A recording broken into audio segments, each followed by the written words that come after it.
Bienvenue dans ce podcast inspiré du livre Exprime ta passion et suscite des vocations, qui est un outil de développement personnel qui vous accompagne dans votre aventure entrepreneuriale. Je vous souhaite d'ores et déjà un très bon confort d'écoute. Nous sommes dans l'épisode numéro 16 qui traite du sujet le leadership et la gestion, qui bien sûr s'inscrit dans la continuité de cette série d'enseignements dédiée donc à la thématique du leadership qui est abordée aussi dans le livre Exprime ta passion et suscite des vocations, et notamment dans le chapitre 3 et le chapitre 4, où nous parlons justement de cette capacité d'influence qui nous permet donc de pouvoir toucher les personnes qui sont non seulement dans notre secteur d'activité, mais aussi dans notre communauté, pour que, bien sûr, elles puissent s'appuyer sur notre modèle pour eux aussi, à leur tour, se développer tant sur le plan social que sur le plan économique. Alors, nous sommes dans un contexte où vous avez commencé une activité, qu'elle soit commerciale ou sociale, et là, vous vous rendez compte que votre marché, votre communauté qui consomme ce que vous avez à offrir, au bout d'un instant, devient de plus en plus exigeante. Et là, vous vous rendez compte que vous êtes de plus en plus incapable de satisfaire toutes ces personnes quand ils le veulent, où ils le veulent, et etc. Donc, à partir de cet instant, vous pensez à vous constituer une équipe qui pourra bien sûr vous aider à étendre vos services et donc à finalement satisfaire cette communauté de consommateurs-là. Alors, on parle donc de leadership managérial, le leadership qui vous amène à bien gérer une équipe pour que vos résultats soient satisfaisants. Alors, pourquoi est-il important d'être un bon leader et particulièrement un bon manager ? Premièrement, vous devez comprendre que lorsque vous avez une équipe, vous disposez d'un groupe de talents, d'un ensemble de compétences qui vous amène à mettre en musique la vision qui est la vôtre. Et souvenez-vous, nous avons parlé du processus de recrutement qui est basé sur l'objectivité plutôt que sur la subjectivité, donc le sentimentalisme ou les émotions qui nous amènent souvent à choisir des personnes par affinité, tout simplement parce qu'on aime bien leur visage, on se dit bon, voilà, on a grandi ensemble, on a passé de bons moments, donc qu'elle soit compétente ou pas, j'ai besoin du moment où ça peut me permettre d'avoir un bon nombre de personnes avec nous, avec moi, pour que voilà, je lance mon activité, ou bien que mon activité tourne, je m'y mets. Mais en fait, on a compris aussi dans le livre qu'un entrepreneur, c'est une personne qui a la mentalité d'un investisseur. C'est une personne qui ne s'engage pas sans réfléchir. Souvenez-vous, l'homme intelligent, c'est celui qui réfléchit, qui calcule et qui agit. Nous sommes amenés à faire cette action intellectuelle chaque jour. Nous agissons, nous prenons des initiatives sur la base des calculs que nous avons faits du point de vue mental, et nous calculons sur la base, de la réflexion des idées que nous avons. Donc, nous ne pouvons pas nous permettre de poser des actes irresponsables, irréfléchis, alors que nous sommes dans une activité entrepreneuriale qui est censée nous créer des opportunités économiques et sociales. Donc, lorsqu'on parle de recrutement de personnes avec lesquelles nous souhaitons conduire à bien notre activité, on doit faire montre d'objectivité, on doit faire montre de professionnalisme, de rigueur professionnelle qui veut qu'on prenne des personnes qui peuvent nous servir véritablement pour le développement de notre entreprise. Alors, qu'est-ce que vous devez avoir en tant que leader manager, en tant que personne qui a le sens du management ? Première chose, c'est que, puisque vous avez conscience que vous regroupez des talents, vous fédérez des compétences, vous devez créer un cadre, vous devez créer un environnement qui met en scène ces talents-là de façon harmonieuse et de façon productive. Donc, vous devez vous considérer comme un metteur en scène. Vous placez la personne qu'il faut à la place qu'il faut, tout en vous rassurant de ses prérogatives, d'accord ? Tout en vous rassurant de la connectivité qui peut s'installer entre ces talents-là, entre un talent A et un talent B. C'est-à-dire, vous avez un responsable qui s'y connaît dans la gestion financière, vous avez une personne qui s'y connaît dans la gestion en matière de communication, vous avez une personne qui s'y connaît dans la gestion à la clientèle, vous avez une personne qui s'y connaît avec des questions juridiques, etc. Et vous-même, en tant qu'administrateur, vous êtes là pour, en quelque sorte, veiller à ce que tout se passe dans l'ordre. Et en même temps, vous êtes là pour orienter l'ensemble de ces actions-là vers la vision qui est la vôtre, donc vers cette destination ultime, ce but ultime que vous voulez atteindre.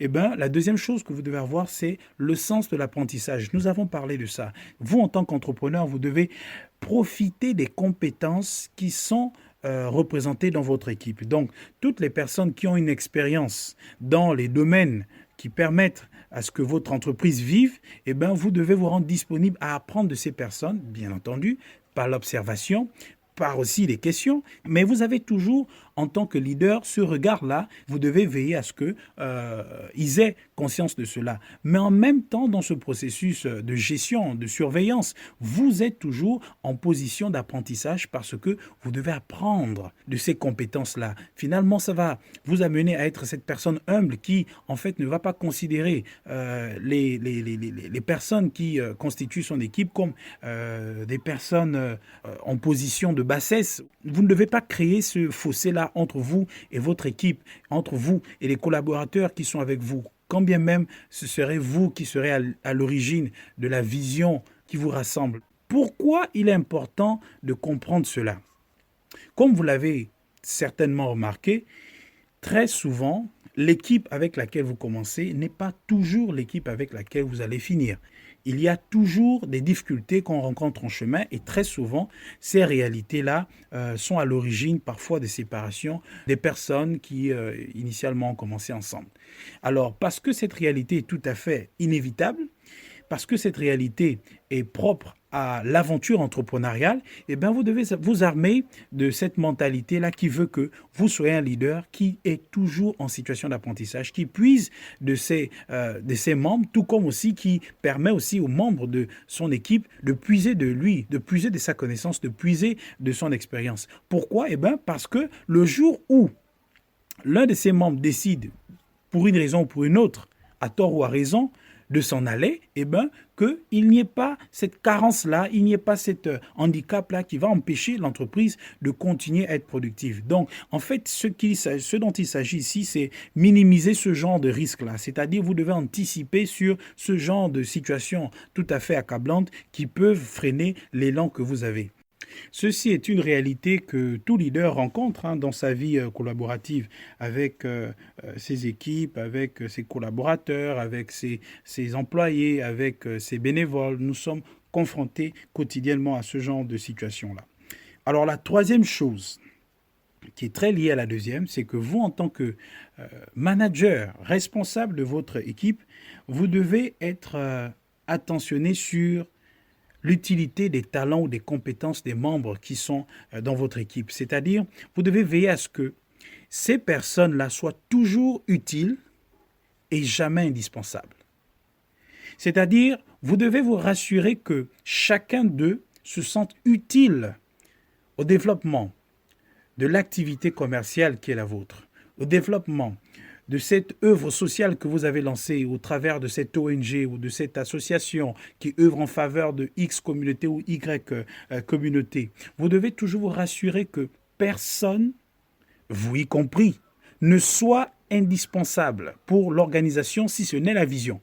Parce que c'est la vision qui vous réunit. C'est la vision qui donne un sens à l'harmonisation de vos compétences, de tout ce que vous avez comme connaissance. C'est la vision qui est la chose la plus importante dans la vie d'une initiative humaine, une initiative de développement. Vous n'êtes que des simples gestionnaires.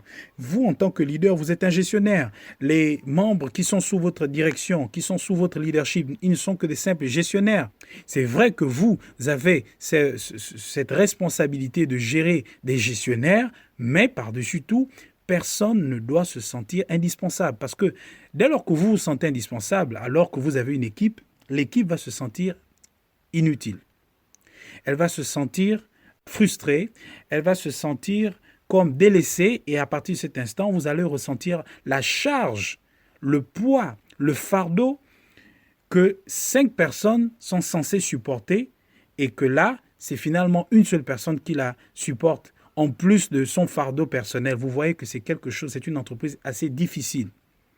Donc vous, en tant que manager, en tant que leader qui a la gestion, la responsabilité de gérer ces personnes-là, vous devez vous dispenser justement de ce genre de fardeau-là. Vous devez être une personne ouverte qui ne crée pas un fossé entre elle et et ses collaborateurs et ses partenaires d'action. Donc, vous êtes cette personne-là qui rend ces personnes utiles, mais en même temps qui veille à ce que personne ne soit indispensable, vous y compris, pour ne pas me répéter. Alors, lorsqu'on a compris ceci, eh bien, mesdames et messieurs, ceci nous permet tout simplement d'être un leader exemplaire. C'est ce que la formule exprime ta passion et suscite des vocations, on veut vulgariser comme valeur. Voilà, ceci dit, nous sommes arrivés à la fin de ce numéro. J'espère que ceci pourra bien sûr contribuer à renforcer vos capacités en matière de gestion d'équipe et que bien entendu, cela pourra davantage vous donner des idées que vous-même vous pourriez davantage renforcer ou améliorer et que cela bien sûr contribue au développement de vos structures en général, mais particulièrement de votre leadership en tant que personne, en tant qu'acteur de développement. Alors on se donne rendez-vous pour le prochain numéro. D'ici là, portez-vous bien et à bientôt.